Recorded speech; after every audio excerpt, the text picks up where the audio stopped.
Merci d'écouter Europe 1. Il est bientôt 9h30. Voici le journal des médias avec Guillaume Janton. Et à la une ce matin, plusieurs médias accusés de soutenir Emmanuel Macron. NT1 victime d'un gros bug technique samedi soir. Et la chanteuse Alma dévoile la version officielle du titre qui représentera la France à l'Eurovision.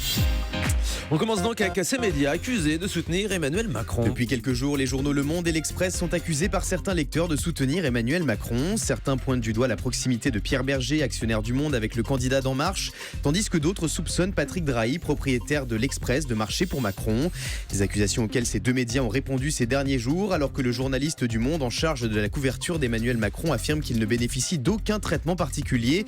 Le directeur adjoint de l'Express dément tout soutien à Macron dans une tribune publiée ce week-end.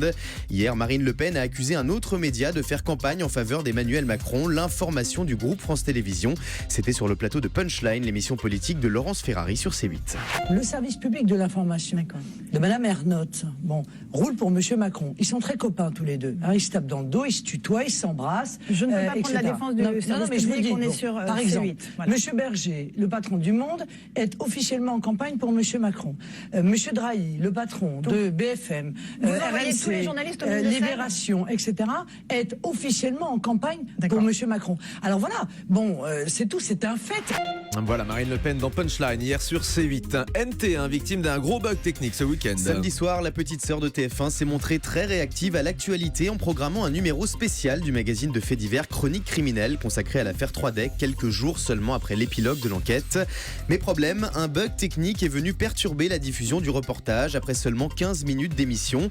Après un écran noir pendant plus d'1 minute, les téléspectateurs ne verront finalement jamais la suite du sujet. Xavier Gandon, le directeur des antennes du groupe TF1, s'est exprimé au sujet de ce couac ce week-end en expliquant qu'un bug avait empêché NT1 de diffuser l'intégralité du reportage sur l'affaire Troidec, un document à retrouver en replay dans son intégralité depuis hier et pendant toute la semaine sur le site de MyTF1. Information exclusive, la chaîne M6 Boutique tire le rideau sur ses programmes en direct. Fermeture provisoire pour la chaîne de téléachat en direct qui depuis son lancement en 1988 a vu défiler de nombreux animateurs dont Pierre Dostel, Stéphane Jobert et vous Julie. Selon nos informations, Mais oui Julie, vous étiez un des visages d'M6 Boutique, la chaîne. Oui. Et selon nos informations exclusives, cette fermeture est due à un plan social touchant 20 personnes, mais elle n'est pas donc définitive. La chaîne sera relancée au mois d'avril prochain avec un nouveau format privilégiant les rediffusions pour des raisons budgétaires. On rappelle qu'M6 Boutique avait monté un dossier pour passer sur la TNT gratuite, mais sa candidature avait été rejetée par le CSA. Elise Moon va se glisser dans la peau d'un candidat à la présidentielle. Ne vous étonnez pas si vous croisez Elise Moon en train de distribuer des tracts incitant à voter pour lui dans les prochains jours. L'humoriste travaille actuellement sur un prime time spécial pour W9 dans lequel il jouera un candidat à l'élection présidentielle. Au programme de cette soirée produite par le collectif d'humour Golden Moustache, des sketchs et des parodies. Une émission diffusée au printemps et présentée par Bertrand Chameroy, de nouveau propulsée en prime time sur W9 comme le rapporte Le Parisien ce matin.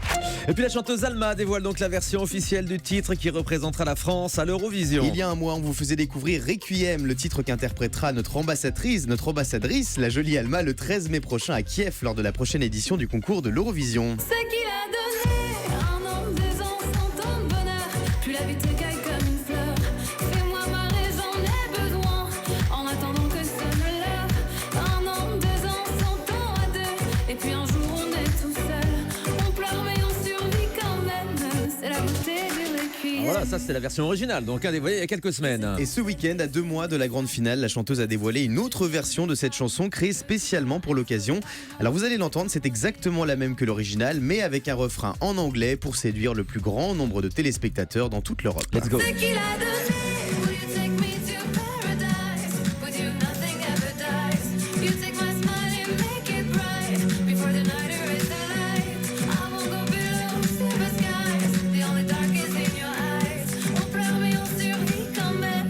C'est la beauté du Requiem. Alors ça va peut-être encore faire grincer quelques dents que la représentante française à l'Eurovision chante en anglais, mais il faut qu'on vous l'explique, c'est très important pour séduire le public international, le public de l'Eurovision, d'avoir ce refrain très accrocheur en anglais, et comme ça on met toutes nos chances de notre côté. Et le couplet reste en français. Le couplet reste évidemment en français, et Alma interprète donc ce tube, elle l'interprétera le 13 mai donc pour la finale d'Eurovision à Kiev, et je peux vous l'annoncer dès aujourd'hui sur Europe 1, nous serons à Kiev avec elle pour la soutenir, avec toute l'équipe de France Télévisions et l'équipe de l'Eurovision. Vous proposera 2 émissions spéciales, le 12 et le 13 mai pour ce grand événement. Et on espère qu'Alma ira le plus loin possible et qu'elle fera aussi bien qu'Amir l'année dernière. En tout cas, on la soutient, on est derrière elle. Maintenant, passe un autre chanteur britannique, Ed Sheeran, bientôt à l'affiche de la série Game of Thrones. Il est l'artiste le plus écouté en streaming et vous connaissez forcément son tube Shape of You.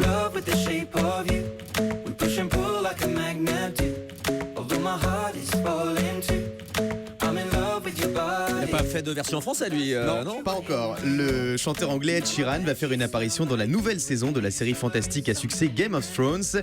Bon, le coup d'envoi sera donné le 16 juillet prochain. Une nouvelle annoncée par les créateurs de la série et confirmée par Ed Sheeran qui a accepté ce rôle pour une raison surprenante. La jeune Maisie Williams, une des actrices de Game of Thrones, est une grande fan d'Ed Sheeran et les réalisateurs voulaient lui faire la surprise depuis des années. Pour l'heure, aucun détail n'a été dévoilé sur le rôle d'Ed Sheeran. Sympa, ouais. Il jouera donc la comédie, il chantera pas dans la série, si je comprends bien.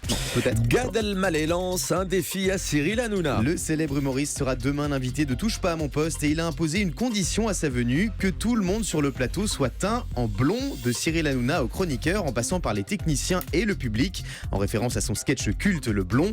Rendez-vous donc demain à 19h10 sur C8 pour découvrir la nouvelle couleur de Baba qui, après le blond vénitien, nous fera découvrir le blond tunisien comme il l'a annoncé sur son compte Twitter. Allez, on va terminer avec le chiffre du jour. 134 900, c'est le nombre de ventes en une semaine de Mission Enfoirée, le nouvel album de la troupe des Enfoirés dont les bénéfices sont reversés au Resto du Cœur. Un très bon démarrage, stable sur un an pour le disque sur lequel on retrouve le nouveau single de la troupe. C'est juste une petite chanson, c'est juste une petite chanson, une petite chanson d'amour, une petite chanson d'amour pour tous ceux qui sont pour tous ceux qui sont pour, qui croient jusqu'au bout, qui se battent malgré tout. C'est juste une petite chanson. Vous êtes venu avec tous vos disques donc ce matin, Guillaume, hein? Avec le meilleur de ma playlist. Très musical ce journal des médias. Merci beaucoup. Et tiens, je disais à l'instant que la chanson d'Alma en anglais allait peut-être faire grincer quelques dents. Et bien ça n'a pas tardé puisque André Valigny nous fait un tweet à l'instant en écoutant l'émission. Il précise ceci: désolé qu'en 2017 à nouveau la France soit représentée à l'Eurovision par une chanson en anglais. Stop à l'anglicisation. Donc voilà, première réaction politique. Vous voyez que l'Eurovision concerne vraiment tout le monde. Il avait déjà réagi pour Amir. Exactement. Lui, L'année dernière, il avait lancé cette polémique autour de la chanson d'Amir qui était déjà en anglais. Non, mais en anglais, c'est simplement une phrase dans le refrain. Voilà, c'est dans le refrain et là c'est la même chose pour Alma et on vous l'expliquait. C'est vraiment pour mettre les chances de notre côté et faire rayonner la France dans ce concours de l'Eurovision. Voilà, merci beaucoup Guillaume. See you tomorrow. Thank you.